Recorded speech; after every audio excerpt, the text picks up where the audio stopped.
Hey everybody, Dave here from Wags Automotive, and I got the head bolts out of this motor and I'm ready to pull the heads off. I have not done that yet, so I'm going to do it so you guys can see what I see. Okay, one thing I want to talk about first is head bolts.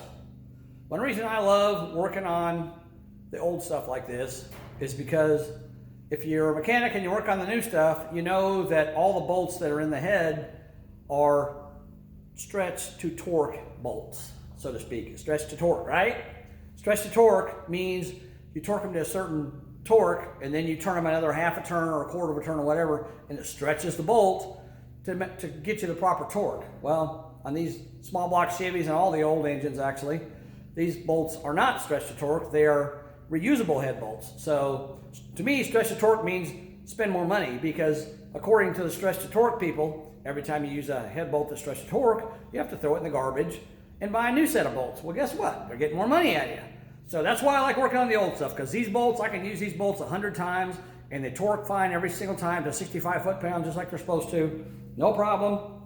So that's one reason I like working on this old stuff, is because I don't have to buy parts that are unnecessary. Stretch to torque bolts, as far as I'm concerned, are garbage. It's ridiculous. Just a way for people to make money. But anyhow, that's my rant for now. So I got the head bolts off of here. Let's take a look real quick. I want to show you guys something here before I pull the heads off. So let's take a look here what I'm looking at. So one thing I notice on these heads is these retainers, valve spring retainers, are black. And normally on a small block Chevy, these retainers are the same color as the springs are, that kind of a, I don't know, gray metal color, I guess, which tells me that whoever built this engine, or had this engine built, I should say, probably bought a cam kit that had, you know, a cam, lifters, springs, keepers, and retainers in it, all in one kit. And so that kit was put in this car, or this motor, when it was built. So I'm pretty sure it's probably all this stuff, all the springs and everything up here are probably all brand new. I don't know what the valves look like. I haven't had the heads off yet, so I don't know. We're going to find out here in a minute. Okay. Another thing I noticed is on this side I showed you, this 882 head is date coded B46, which is February 4th of 76.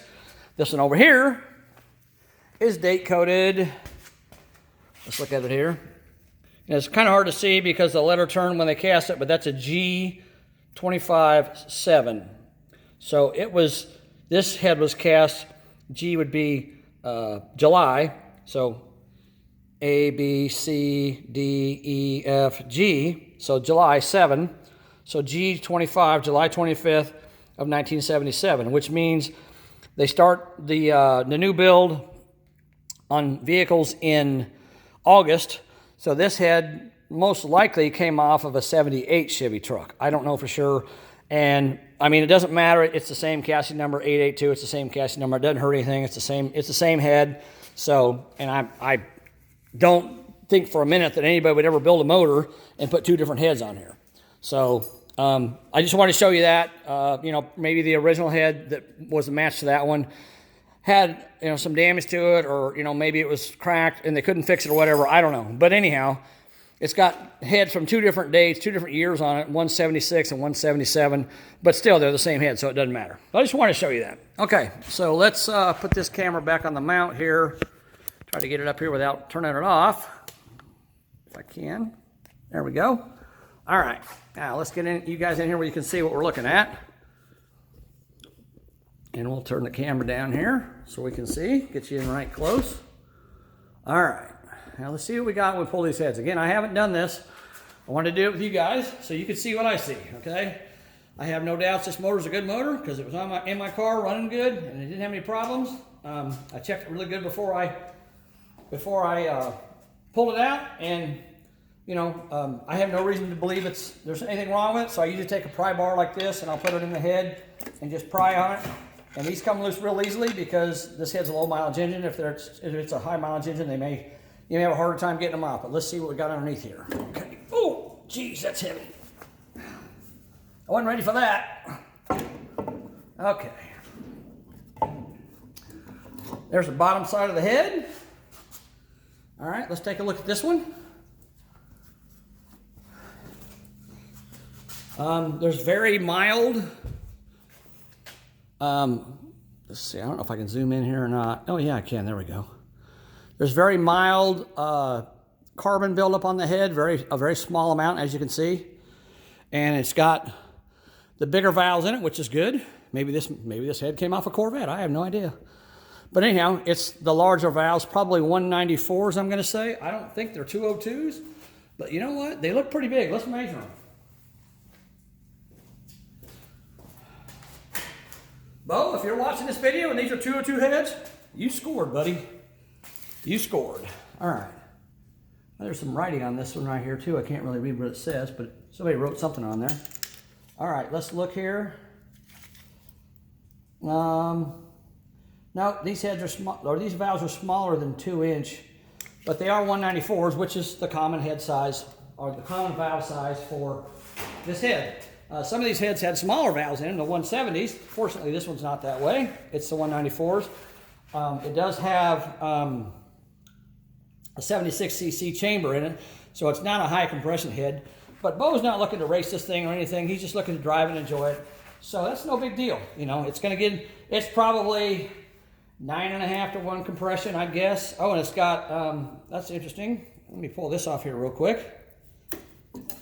So it's got what's called an MLS, multi-layer steel gasket, and that's in really good shape. These are really good gaskets to use in a high-performance application because they really don't blow.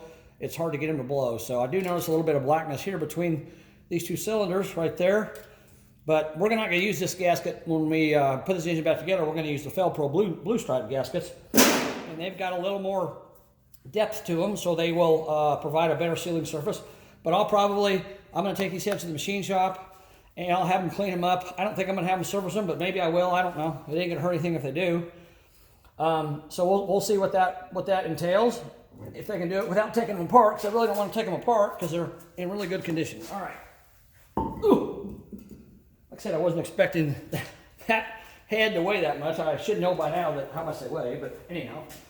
All right, let's pull the other head and look at it. Then we'll look at the inside of the engine here, okay?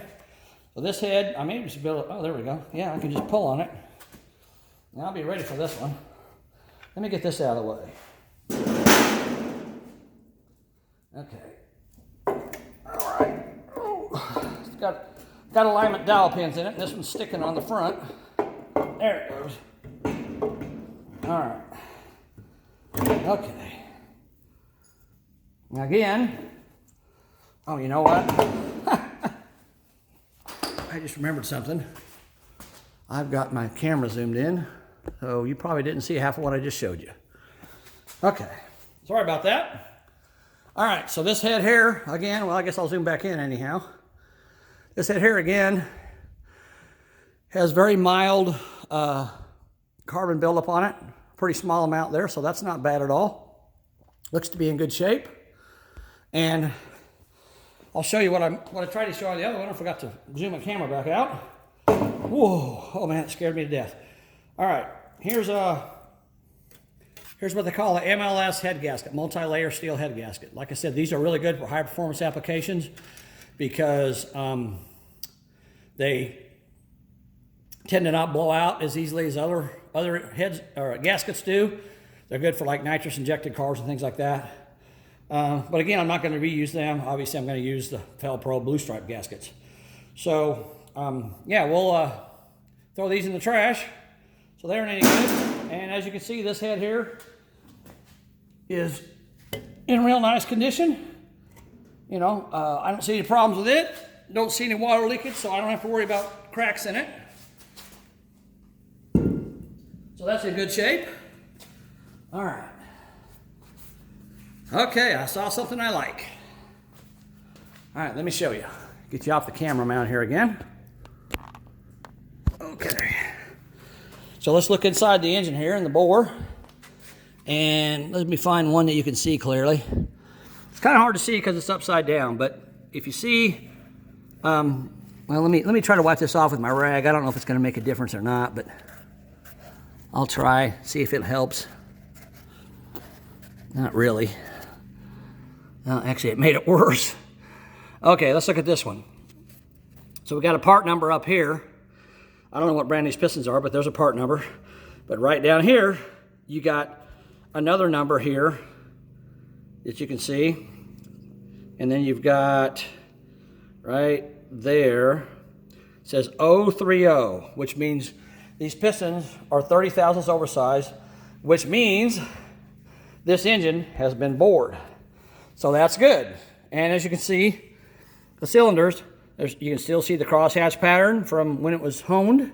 Real nice, no problem there. All 4 pistons on this side look great. Don't see any evidence of oil leakage or anything like that. So I know the rings are good.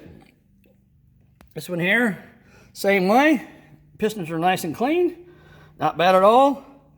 You know, there's a little bit of carbon on them, but I can turn the engine over, bring all these pistons up to top dead center, and I'll clean the tops of them off so they look brand new. Before I put it back together, I'll clean all the surfaces, mounting surfaces for the heads. And so yeah, looks real good. No problems there. So, you know, I'm real happy with these heads. 194 intakes, that's a real good head for the street. And like I said, there's no evidence of any problems with them heads. So I don't think there's anything to be concerned with. All right, let me back this up. Okay. All right. So there you go, guys. We got the heads pulled off. And as you can see, the engine's in great shape on the inside. I didn't need to pull the heads, but again, I wanted to have, I told you a couple of the studs pulled out of the head, but they didn't pull out, they broke. And I think that's probably due to the roller tip rockers that I had on the engine, or that were on the engine when I bought it, because these were on it when I bought it, and it started missing and running rough on me, and I had a concern, so I pulled the valve covers off, and it had 3 broken studs and 1 push rod that was bent. And that's probably because those are Chinese rocker arms and they don't work very well. So I pulled those studs out and put new ones in, but I want to pin them to make sure that they don't pull out of the head. You know, they have screw-in studs. You can have those installed, but then you got to use guide plates, and it's kind of expensive. And I'm trying to keep Bo on his budget on this motor. And you know, guide plates and screw-in studs are more for race engines. I mean, yeah, they're nice, they're cool, but they're not necessary for the street. So I'm going to take these heads to the machine shop and have them pin all the rocker arm studs, so I know they're good to go. And that's it for now. As you can see, we got a good 350 here. I'm going to roll it over and pull the oil pan off, and we'll look at the bottom end next. All right, thanks guys, thanks for watching. Talk to you soon.